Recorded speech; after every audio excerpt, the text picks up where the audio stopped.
Hi, നമസ്തേ. ഒരു യോഗിയുടെ ആത്മകഥ, അധ്യായം 25. സഹോദരൻ അനന്തനും സഹോദരി നളിനിയും. അനന്തന് ഇനി ജീവിച്ചിരിക്കാൻ കഴിയില്ല. ഈ ജന്മത്തിലെ അവന്റെ കർമ്മങ്ങൾ തീർന്നിരിക്കുന്നു. ഒരു ദിവസം രാവിലെ ഗാഢധ്യാനത്തിൽ ഞാൻ മുഴുകിയിരിക്കുമ്പോൾ കർക്കശമായ ഈ വാക്കുകൾ എൻ്റെ അന്തർബോധത്തിൽ എത്തി. ഞാൻ സ്വാമിയായിട്ട് അധികം താമസിയാതെ ജ്യേഷ്ഠൻ അനന്തദായുടെ അതിഥിയായി എൻ്റെ ജന്മസ്ഥലമായ ഗോരഖ്പുരം ഞാൻ സന്ദർശിച്ചു. പെട്ടെന്നുണ്ടായ ഒരു അസുഖം അദ്ദേഹത്തെ ശയ്യാവലംബയാക്കി. ഞാൻ സ്നേഹപൂർവ്വം അദ്ദേഹത്തെ ശുശ്രൂഷിച്ചു. ഗൗരവമുള്ള ഈ ആന്തരിക വിധിപ്രസ്താവം എന്നെ ശോകാകുലനാക്കി. ഞാൻ നിസ്സഹായനായി നോക്കി നിൽക്കെ അനന്തദ കടന്നു പോകുന്നത് കാണാനായി മാത്രം ഗോരഖ്പുരത്ത് തങ്ങുന്നത് എനിക്ക് സഹിക്കാനാവില്ലായിരുന്നു. കാര്യം മനസ്സിലാക്കാത്ത എൻ്റെ ബന്ധുക്കളുടെ വിമർശനങ്ങൾക്കിടയിൽ ആദ്യം ലഭ്യമായ കപ്പലിൽ ഞാൻ ഭാരതം വിട്ടു. അത് ബർമ്മയും ചൈനാക്കടലും കടന്ന് ജപ്പാനിൽ എത്തി. കോംബെയിൽ ഇറങ്ങി ഞാൻ ഏതാനും ദിവസം മാത്രം അവിടെ ചെലവിട്ടു. കാഴ്ചകൾ കാണാൻ പോകാൻ ഹൃദയത്തിലെ ശോകഭാരം എന്നെ അനുവദിച്ചില്ല. മടക്കയാത്രയിൽ കപ്പൽ ഷാങ്ഹായിയിൽ എത്തി. അവിടെ കൗതുക വസ്തുക്കൾ വിൽക്കുന്ന പല കടകളിലേക്ക് കപ്പലിലെ ബിഷഗ്വരൻ ഡോക്ടർ മിശ്ര എന്നെ കൂട്ടിക്കൊണ്ടുപോയപ്പോൾ ശ്രീ യുക്തേശ്വരനും എൻ്റെ കുടുംബാംഗങ്ങൾക്കും സ്നേഹിതർക്കും വേണ്ടി ഞാൻ പല സമ്മാനങ്ങൾ തിരഞ്ഞെടുത്തു. മുളയിൽ കൊത്തുപണി ചെയ്ത ഒരു വലിയ ശലാകം ഞാൻ അനന്തദായ്ക്ക് വേണ്ടി വാങ്ങി. ചൈനക്കാരനായ വിൽപ്പനക്കാരൻ ആ സമ്മാനം എൻ്റെ കയ്യിൽ തന്ന നിമിഷം തന്നെ ഞാൻ അത് അറിയാതെ താഴെയിടുകയും ചെയ്തു. എൻ്റെ മരിച്ചു കഴിഞ്ഞ പ്രിയ സഹോദരനു വേണ്ടിയാണ് ഞാൻ ഇത് വാങ്ങിയത്. ഞാൻ കരഞ്ഞുകൊണ്ട് പറഞ്ഞു. അനന്തദായുടെ ആത്മാവ് അനന്തതയിലേക്ക് സ്വതന്ത്രമാക്കപ്പെടുകയാണെന്നുള്ള വ്യക്തമായ ഒരു ബോധം എന്നിലൂടെ കടന്നുപോയി. വീഴ്ചയിൽ കൗതുകവസ്തു ശരിക്കും പൊട്ടിപ്പോയത് പ്രതീകാത്മകമായിരുന്നു. തേങ്ങലുകൾക്കിടയിൽ മുളന്തണ്ടിൻ്റെ പുറത്ത് ഞാൻ എഴുതി, ഇപ്പോൾ പോയിക്കഴിഞ്ഞ എൻ്റെ പ്രിയ അനന്തദായ്ക്ക്. എന്നോടൊപ്പമുണ്ടായിരുന്ന ഡോക്ടർ ഒരു പരിഹാസച്ചിരിയോടെ എന്നെ നിരീക്ഷിക്കുകയായിരുന്നു. കണ്ണീരൊഴുക്കാൻ വരട്ടെ, അദ്ദേഹം അഭിപ്രായപ്പെട്ടു. മരിച്ചുവെന്ന് ഉറപ്പില്ലാതെ എന്തിനു കരയുന്നു? ഞങ്ങളുടെ കപ്പൽ കൽക്കത്തയിലെത്തിയപ്പോൾ ഡോക്ടർ മിശ്ര വീണ്ടും എന്നോടൊപ്പം ഉണ്ടായി. എൻ്റെ ഏറ്റവും ഇളയ അനുജൻ വിഷ്ണു എന്നെ കാത്ത് തുറമുഖത്തുണ്ടായിരുന്നു. അനന്തദ ജീവൻ വെടിഞ്ഞുവെന്ന് എനിക്കറിയാം. അവനു സംസാരിക്കാൻ കഴിയുന്നതിനു മുമ്പ് ഞാൻ വിഷ്ണുവിനോട് പറഞ്ഞു, എപ്പോഴാണ് അനന്തദ മരിച്ചതെന്ന് എന്നോടും ഈ ഡോക്ടറോടും പറയൂ. വിഷ്ണു പറഞ്ഞ തീയതി ഞാൻ ഷാങ്ഹായിൽ വെച്ച് കൗതുക വസ്തുക്കൾ വാങ്ങിയ അതേ ദിവസമായിരുന്നു. നോക്കൂ, ഡോക്ടർ മിശ്ര വിളിച്ചു പറഞ്ഞു, ഇതിനെപ്പറ്റി ഒരു വാക്കുപോലും പുറത്തുവിടരുത്. ഇപ്പോൾ തന്നെ ആവശ്യത്തിലധികം ദീർഘമായ മെഡിക്കൽ ബിരുദ പഠനത്തിൽ മനഃപ്രേക്ഷിത സന്ദേശത്തെപ്പറ്റി ഒരു വർഷത്തെ പഠിത്തവും കൂടി പ്രൊഫസർമാർ കൂട്ടിച്ചേർക്കും. വീട്ടിൽ ഞാൻ കടന്നപ്പോൾ അച്ഛൻ സ്നേഹമായി എന്നെ കെട്ടിപ്പിടിച്ചു. നീ വന്നെത്തിയല്ലോ, അദ്ദേഹം വാത്സല്യത്തോടെ പറഞ്ഞു. അദ്ദേഹത്തിൻ്റെ കണ്ണുകളിൽ നിന്ന് 2 വലിയ കണ്ണുനീർത്തുള്ളികൾ അടർന്നു വീണു. സാധാരണഗതിയിൽ വികാരപ്രകടനം നടത്താത്ത അദ്ദേഹം ഇത്തരം ബാഹ്യലക്ഷണങ്ങൾ കൊണ്ട് മുമ്പെങ്ങും എന്നോട് സ്നേഹം കാട്ടിയിട്ടില്ല. പുറമെ ഗൗരവക്കാരനായ അച്ഛൻ്റെ ഉള്ളിൽ ഒരു അമ്മയുടെ അലിവുള്ള ഹൃദയം ഉണ്ടായിരുന്നു. കുടുംബത്തിലെ എല്ലാ കാര്യങ്ങളിലും മാതാപിതാക്കളുടെ ഇരട്ട ഭാഗങ്ങൾ അദ്ദേഹം വഹിച്ചു. അനന്തദായുടെ മരണത്തിനു ശേഷം അധികം താമസിയാതെ എൻ്റെ അനുജത്തി നളിനി മരണത്തിൻ്റെ കവാടത്തിൽ നിന്ന് ദൈവീക രോഗവിമോചനത്തിൻ്റെ പ്രഭാവം കൊണ്ട് തിരിച്ചെത്തിക്കപ്പെട്ടു. ആ കഥ പറയുന്നതിനു മുമ്പ് ഞങ്ങളുടെ നേരത്തെയുള്ള ജീവിതത്തിലെ ചില ഘട്ടങ്ങൾ പരാമർശിക്കട്ടെ. കുട്ടികളായിരുന്നപ്പോൾ നളിനിയും ഞാനും തമ്മിലുള്ള ബന്ധം അത്രയധികം സന്തുഷ്ടമായിരുന്നില്ല. ഞാൻ മെലിഞ്ഞിരുന്നു. അവളാകട്ടെ എന്നേക്കാളും ശോഷിച്ചിരുന്നു. മനഃശാസ്ത്രജ്ഞന്മാർക്ക് മനസ്സിലാക്കാൻ പ്രയാസമില്ലാത്ത, ബോധപൂർവമല്ലാത്ത ഒരു പ്രേരണയാൽ ഞാൻ അവളുടെ കോലത്തെപ്പറ്റി പറഞ്ഞ് കൂടെ കൂടെ അവളെ കളിയാക്കുമായിരുന്നു. അതേപോലെ ഏറിപ്പോയ കുട്ടിത്തത്തിൻ്റെ ഹൃദയശൂന്യമായ തുറന്നടിച്ച രീതിയിലുള്ളവ ആയിരുന്നു അവളുടെ തറുതലകളും. അമ്മ ചിലപ്പോൾ ഇടപെട്ട് മൂത്തവനായ എൻ്റെ ചെവിക്കിട്ട് ഒരു കൊട്ടുതന്ന് ഈ ബാലിശ കലഹങ്ങൾ താൽക്കാലികമായി അവസാനിപ്പിക്കുമായിരുന്നു. അവളുടെ സ്കൂൾ വിദ്യാഭ്യാസത്തിൻ്റെ വർഷങ്ങൾ കഴിഞ്ഞപ്പോൾ കൽക്കത്തയിലെ ഒരു നല്ല ചെറുപ്പക്കാരൻ ഡോക്ടർ പഞ്ചാനനൻ ബോസുമായി നളിനിയുടെ വിവാഹം നിശ്ചയിച്ചു. യഥാസമയം വിപുലമായ വിവാഹ ചടങ്ങുകൾ ആഘോഷിക്കപ്പെട്ടു.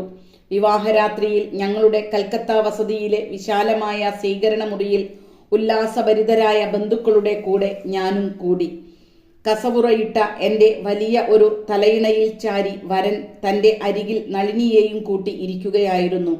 പകിട്ടേറിയ ഒരു ഇളം ചുവപ്പ് പട്ടുസാരിക്ക് കഷ്ടമെന്നു പറയട്ടെ, അവളുടെ മെലിഞ്ഞ ശരീരത്തിൻ്റെ കോണുകളെ പൂർണ്ണമായും മറയ്ക്കാൻ കഴിഞ്ഞില്ല. എൻ്റെ പുതിയ സ്യാലൻ്റെ തലയിണയ്ക്കു പിന്നിൽ അഭയം തേടി ഞാൻ അയാളെ നോക്കി സൗഹൃദപൂർവ്വം പുഞ്ചിരിച്ചു. വിവാഹ നറുക്കെടുപ്പിൽ തനിക്ക് എന്താണ് കിട്ടിയതെന്ന് നളിനിയെ നേരത്തെ കണ്ടിട്ടില്ലായിരുന്ന അയാൾ വിവാഹ ദിനത്തിലായിരുന്നു മനസ്സിലാക്കിയത്.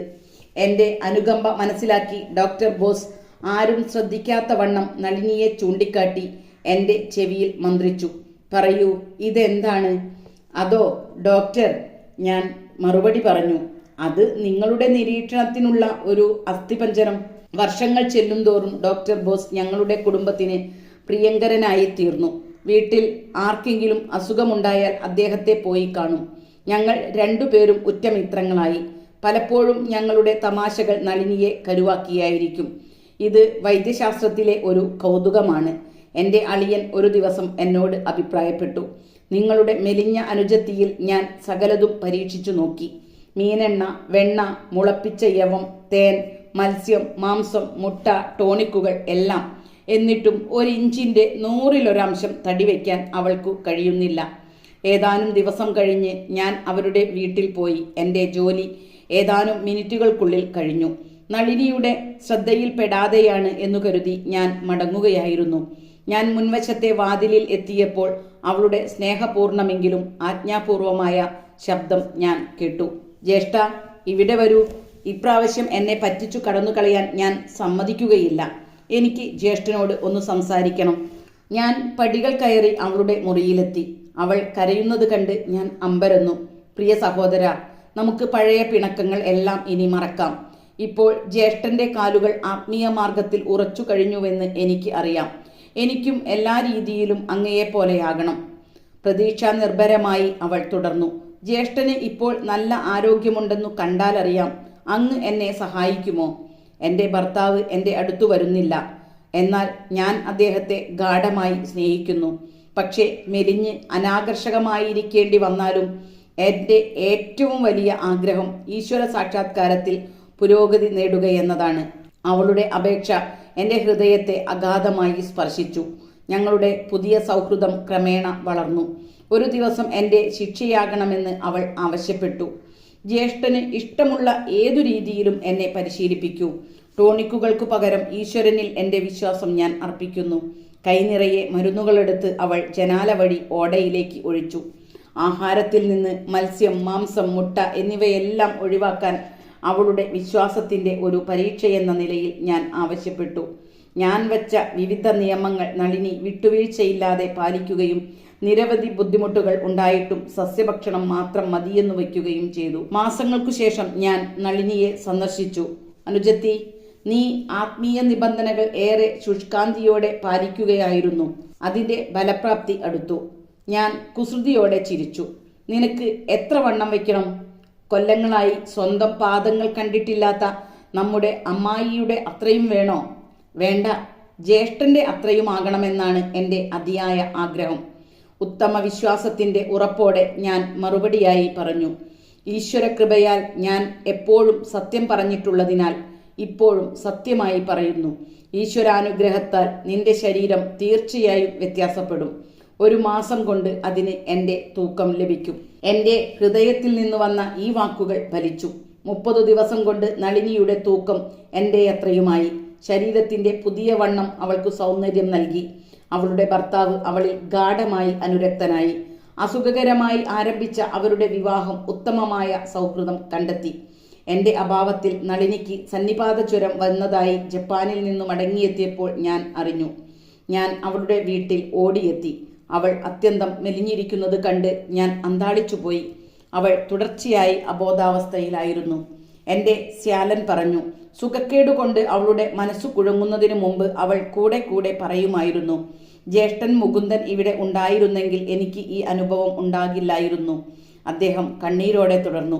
മറ്റു ഡോക്ടർമാരും ഞാനും പ്രതീക്ഷയ്ക്ക് വകയൊന്നും കാണുന്നില്ല. നീണ്ടുനിന്ന സന്നിപാത ജ്വരത്തിനു ശേഷം ഇപ്പോൾ അവൾക്ക് രക്താതിസാരവും പിടിപെട്ടിരിക്കുന്നു. എൻ്റെ പ്രാർത്ഥന കൊണ്ട് സ്വർഗത്തെയും ഭൂമിയെയും ഞാൻ ഇളക്കിമറിക്കാൻ ശ്രമിച്ചു. എനിക്ക് പരിപൂർണ സഹകരണം നൽകിയ ഒരു ആംഗ്ലോ ഇന്ത്യൻ നേഴ്സിനെ ഏർപ്പെടുത്തി എൻ്റെ അനുജത്തിക്ക് വിവിധ യോഗ ചികിത്സാവിധികൾ നടപ്പാക്കി. രക്താതിസാരം ഭേദമായി. പക്ഷേ ഡോക്ടർ ബോസ് ദുഃഖിതനായി തലയാട്ടി. അവൾക്ക് ചിന്തുവാൻ ഇനി രക്തമില്ല. അവൾ സുഖം പ്രാപിക്കും. ഞാൻ ശക്തമായി പറഞ്ഞു. 7 ദിവസത്തിനുള്ളിൽ അവളുടെ ജ്വരം മാറും. ഒരാഴ്ച കഴിഞ്ഞ് നളിനി കണ്ണു തുറന്നു എന്നെ നോക്കുന്നത് കണ്ട് ഞാൻ രോമാഞ്ചം കൊണ്ടു. അവൾ എന്നെ സ്നേഹത്തോടെ തിരിച്ചറിഞ്ഞു. അന്നു മുതൽ അവളുടെ രോഗവിമോചനം വേഗത്തിലായിരുന്നു. അവളുടെ പതിവ് തൂക്കം തിരിച്ചു കിട്ടിയെങ്കിലും അവളുടെ കാലുകൾ തളർന്നു പോയിരുന്നു. ഏതാണ്ട് മാരകമായ അസുഖത്തിൻ്റെ ഈ ദുഃഖകരമായ അടയാളം അവൾ പേറി. ഭാരതീയരും ഇംഗ്ലീഷുകാരുമായ ഡോക്ടർമാർ അവളെ പ്രതീക്ഷയ്ക്ക് വകയില്ലാതെ മുടന്തിയായി മുദ്രകുത്തി. പ്രാർത്ഥനയാൽ അവൾക്കു വേണ്ടി ഞാൻ തുടർച്ചയായി പടവെട്ടിയ യുദ്ധം എന്നെ തളർത്തിയിരുന്നു. ശ്രീ യുക്തേശ്വരൻ്റെ സഹായം തേടാൻ ഞാൻ ശ്രീരാമപുരത്തു പോയി. നളിനിയുടെ ദുരവസ്ഥ ഞാൻ അദ്ദേഹത്തോട് പറഞ്ഞപ്പോൾ അദ്ദേഹം അഗാധമായ അനുകമ്പ പ്രകടിപ്പിച്ചു. 1 മാസത്തിനകം നിന്റെ അനുജത്തിയുടെ കാലുകൾ നേരെയാകും, അദ്ദേഹം തുടർന്നു. 2 കാരറ്റിന്റെ ഒരു തുളയ്ക്കാത്ത മുത്ത് ഒരു വളയിൽ കൊളുത്തുകൊണ്ടു പിടിപ്പിച്ച് തൊലിപ്പുറത്തു ചേർത്ത് അവൾ ധരിക്കട്ടെ. സമാശ്വാസത്തിന്റെ സന്തുഷ്ടിയോടെ ഞാൻ അദ്ദേഹത്തിന്റെ പാദത്തിൽ നമസ്കരിച്ചു. പ്രഭോ, അങ്ങ് ഒരു ആചാര്യനാണ്. അവൾ സുഖം പ്രാപിക്കുമെന്ന അങ്ങയുടെ വാക്കുകൾ തന്നെ മതിയാവും. എന്നാലും അങ്ങ് നിർബന്ധിക്കുകയാണെങ്കിൽ ഞാൻ അവൾക്കു വേണ്ടി ഉടൻ തന്നെ ഒരു മുത്തു വാങ്ങാം. എൻ്റെ ഗുരുദേവൻ തലയാട്ടി. അങ്ങനെ ചെയ്യൂ. തുടർന്ന് അദ്ദേഹം താൻ ഒരിക്കലും കണ്ടിട്ടില്ലാത്ത നളിനിയുടെ ശാരീരികവും മാനസികവുമായ സ്വഭാവവിശേഷങ്ങൾ കൃത്യമായി വിവരിച്ചു. പ്രഭോ, ഇത് ജ്യോതിഷപരമായ ഒരു വിശകലനമാണോ? അങ്ങേക്ക് അവളുടെ ജനന ദിവസമോ സമയമോ അറിയില്ലല്ലോ, ഞാൻ അന്വേഷിച്ചു. ശ്രീ യുക്തേശ്വരൻ പുഞ്ചിരിച്ചു. പഞ്ചാംഗങ്ങളുടെയും ഘടികാരങ്ങളുടെയും സാക്ഷ്യപത്രത്തെ ആശ്രയിക്കാത്ത കുറെ കൂടി അഗാധമായ ഒരു ജ്യോതിഷമുണ്ട്. ഓരോ മനുഷ്യനും സ്രഷ്ടാവിൻ്റെ അഥവാ വിരാട് പുരുഷന്റെ ഒരു ഭാഗമാണ്. ഓരോ മനുഷ്യനും സൂക്ഷ്മവും അതുപോലെ സ്ഥൂലവുമായ ഓരോ ശരീരവുമുണ്ട്. മനുഷ്യദൃഷ്ടി സ്ഥൂല രൂപത്തെ കാണുന്നു, പക്ഷേ ഉൾക്കണ്ണ് കൂടുതൽ അഗാധമായി ചൂഴ്ന്നിറങ്ങുന്നു. ഓരോ മനുഷ്യനും യാതൊരു വിശ്വവിധാനത്തിൻ്റെ അവിഭാജ്യവും വൈയക്തികവുമായ അംശമാണോ അതുവരെയും അന്തർദൃഷ്ടി കടന്നു ചെല്ലുന്നു. ഞാൻ കൽക്കത്തയ്ക്കു മടങ്ങി വന്ന് നളിനിക്കു വേണ്ടി ഒരു മുത്ത് വാങ്ങി. 1 മാസത്തിനു ശേഷം അവളുടെ തളർച്ച ബാധിച്ച കാലുകൾ പൂർണ്ണമായും സുഖപ്പെട്ടു. അവളുടെ ഹൃദയംഗമമായ കൃതജ്ഞത ഗുരുദേവനെ അറിയിക്കാൻ എൻ്റെ അനുജത്തി എന്നോട് ആവശ്യപ്പെട്ടു. അദ്ദേഹം ആ സന്ദേശം നിശബ്ദമായി ചെവിക്കൊണ്ടു. പക്ഷേ ഞാൻ യാത്ര പറയവേ അദ്ദേഹം അർത്ഥഗർഭമായ ഒരു പരാമർശം നടത്തി. നിന്റെ അനുജത്തിക്ക് കുട്ടികൾ ഉണ്ടാവുകയില്ലെന്ന് ഡോക്ടർമാർ അവളോട് പറഞ്ഞിട്ടുണ്ട്. ഏതാനും കൊല്ലങ്ങൾക്കകം അവൾ 2 പെൺകുട്ടികൾക്ക് ജന്മം കൊടുക്കുമെന്ന് അവൾക്ക് ഉറപ്പു നൽകുക. ഏതാനും വർഷങ്ങൾ കഴിഞ്ഞ് നളിനിയെ സന്തോഷിപ്പിച്ചുകൊണ്ട് അവൾക്ക് ഒരു മകൾ ജനിച്ചു. കൊല്ലങ്ങൾക്കു ശേഷം മറ്റൊരു മകളും അവൾക്കുണ്ടായി. മുത്തുകളും മറ്റു രത്നങ്ങളും അതുപോലെ തന്നെ ലോഹങ്ങളും ചില ചെടികളും മനുഷ്യന്റെ ത്വക്കിനോട് ചേർത്തു ധരിച്ചാൽ അവ ശരീരകോശങ്ങളിൽ ഒരു വൈദ്യുത കാന്ത സ്വാധീനം ചെലുത്തുന്നു. സസ്യങ്ങളിലും ലോഹങ്ങളിലും രത്നങ്ങളിലുമുള്ള ഇംഗാലവും വിവിധ മൂലകങ്ങളും മനുഷ്യ ശരീരത്തിലുമുണ്ട്. ഋഷീശ്വരന്മാരുടെ ഈ തുറയിലെ കണ്ടുപിടുത്തങ്ങൾ ശരീരഘടനാശാസ്ത്രജ്ഞർ ഒരു കാലത്ത് സ്ഥിരീകരിക്കുമെന്നതിനു സംശയമില്ല. വൈദ്യുത പ്രാണപ്രവാഹങ്ങളോട് കൂടിയ സംവേദനക്ഷമമായ മനുഷ്യ ശരീരം ഇനിയും കണ്ടുപിടിച്ചിട്ടില്ലാത്ത എത്രയോ രഹസ്യങ്ങളുടെ ഒരു കേന്ദ്രമാണ്. രത്നങ്ങൾക്കും ലോഹവളകൾക്കും ശരീരത്തിൻ്റെ ദോഷങ്ങൾക്കു പരിഹാരമായ മൂല്യങ്ങൾ ഉണ്ടെങ്കിലും അവ ശുപാർശ ചെയ്യുന്നതിന് ശ്രീ യുക്തേശ്വരന് മറ്റൊരു കാരണവുമുണ്ടായിരുന്നു. മഹാന്മാരായ രോഗവിമോചകരായി കാണപ്പെടാൻ ആചാര്യന്മാർ ഒരിക്കലും ആഗ്രഹിച്ചിരുന്നില്ല. ഈശ്വരൻ മാത്രമാണ് യഥാർത്ഥ രോഗവിമോചകൻ. അതുകൊണ്ട് ഈശ്വരനിൽ നിന്ന് വിനയപൂർവ്വം അവർ സ്വീകരിച്ചിട്ടുള്ള ശക്തിവിശേഷങ്ങളെ പുണ്യാത്മാക്കൾ പലപ്പോഴും വിവിധ രീതികളിൽ മറച്ചുപിടിക്കുന്നു. മനുഷ്യൻ സാധാരണയായി ഇന്ദ്രിയഗോചരമായവയിൽ വിശ്വാസമർപ്പിക്കുന്നു. എൻ്റെ ഗുരുദേവൻ്റെ അടുത്ത് ആളുകൾ രോഗശാന്തിക്കായി വന്നപ്പോൾ അവരുടെ വിശ്വാസം ഉണർത്താനും തന്നിൽ നിന്ന് ശ്രദ്ധ തിരിക്കാനും വളയോ ഒരു രത്നമോ ധരിക്കാൻ അദ്ദേഹം പറഞ്ഞു. ആ വളകളും രത്നങ്ങളും സ്വാഭാവികമായ വൈദ്യുതകാന്ത രോഗവിമോചക ശക്തികൾക്ക് പുറമേ ഗുരുദേവന്റെ ഗുപ്തമായ ആത്മീയ അനുഗ്രഹവും വഹിച്ചിരുന്നു.